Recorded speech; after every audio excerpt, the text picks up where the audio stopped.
Hiya three, I'm going to carry on reading Matilda to you. So just as a little recap, we finished reading our last chapter where Matilda had got a parrot and put it up the chimney and the whole family thought it was a ghost and it was all very funny. So the next chapter is arithmetic. Matilda longed for her parents to be good and loving and understanding and honourable and intelligent. The fact that they were none of these things was something that she had to put up with.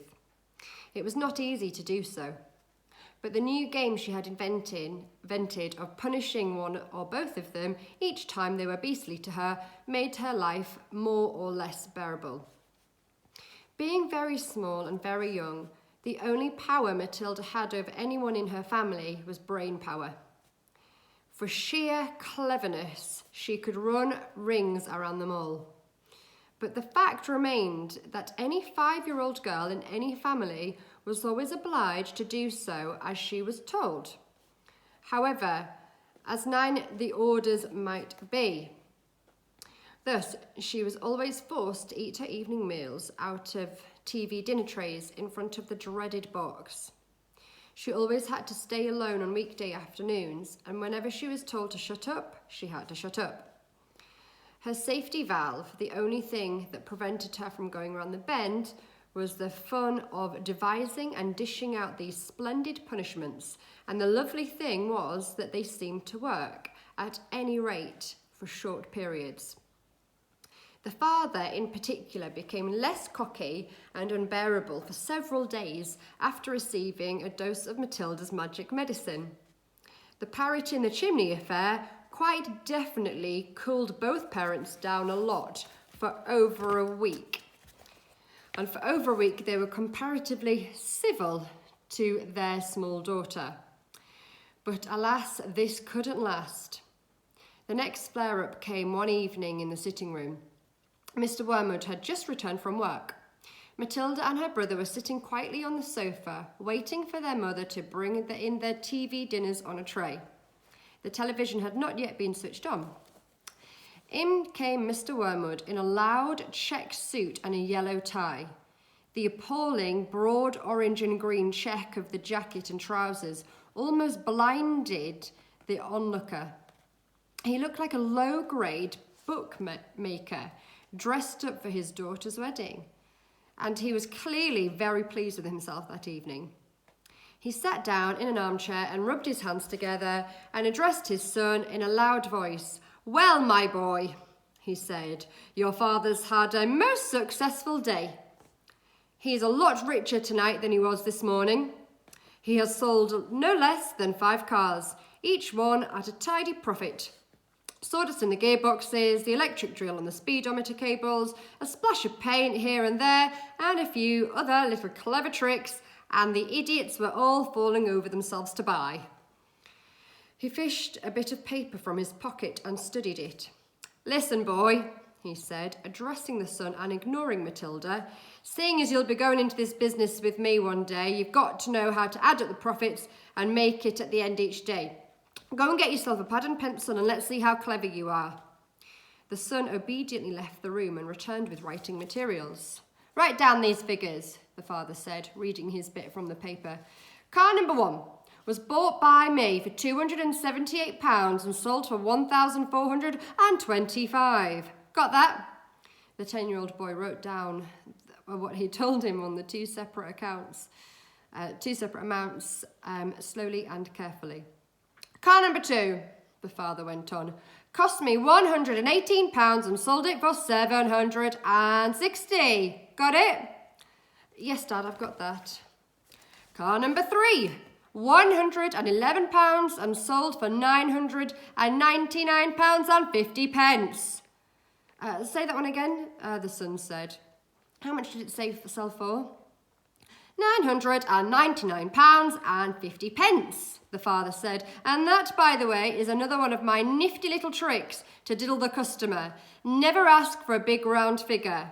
Always just go just below it. Never say £1,000. Always say £999.50. It sounds much less, doesn't it? Clever, isn't it?" "Very," the son said. "You're brilliant, Dad."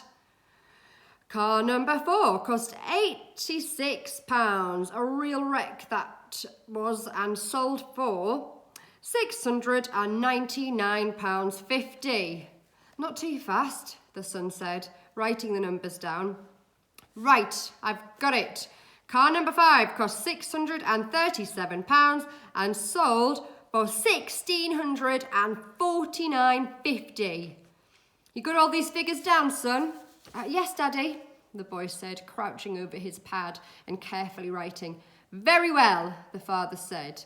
Now work out the profit I made on each of the 5 cars and add up the total.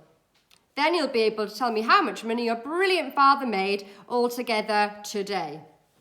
That's a lot of sums, the boy said.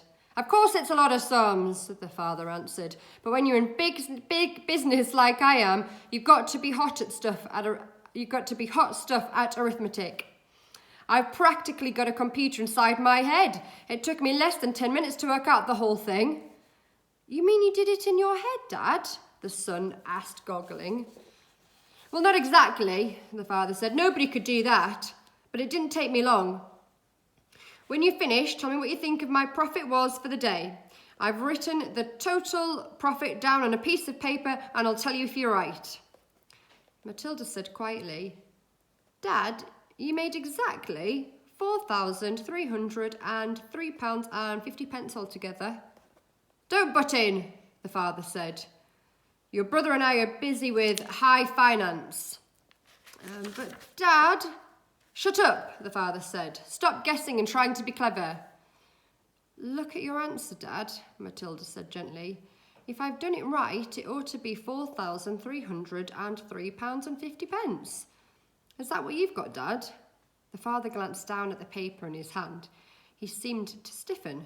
He became very quiet. There was a silence. Then he said, Say that again. £4,303.50, Matilda said. There was another silence. The father's face was beginning to go dark red. I'm sure that's right, Matilda said. You little cheat, the father suddenly shouted, pointing at her with his finger.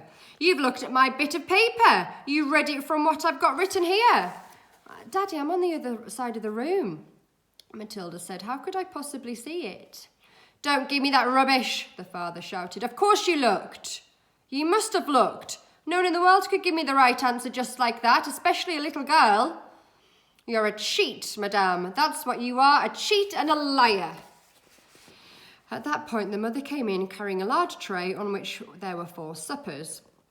This time it was fish and chips, which Mrs. Wormwood had picked up in the fish and chip shop on her way home from bingo.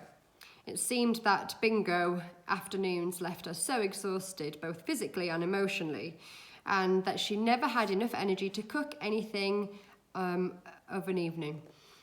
So, if it wasn't TV dinners, it had to be fish and chips. What are you looking so red in the face about, Harry? She said as she put the tray down on the coffee table. Your daughter's a cheat and a liar, the father said, taking his plate of fish and placing it on his knees. Turn on the telly and let's not have any more talk. Okay, and we're at the end of the chapter, so we're going to stop there.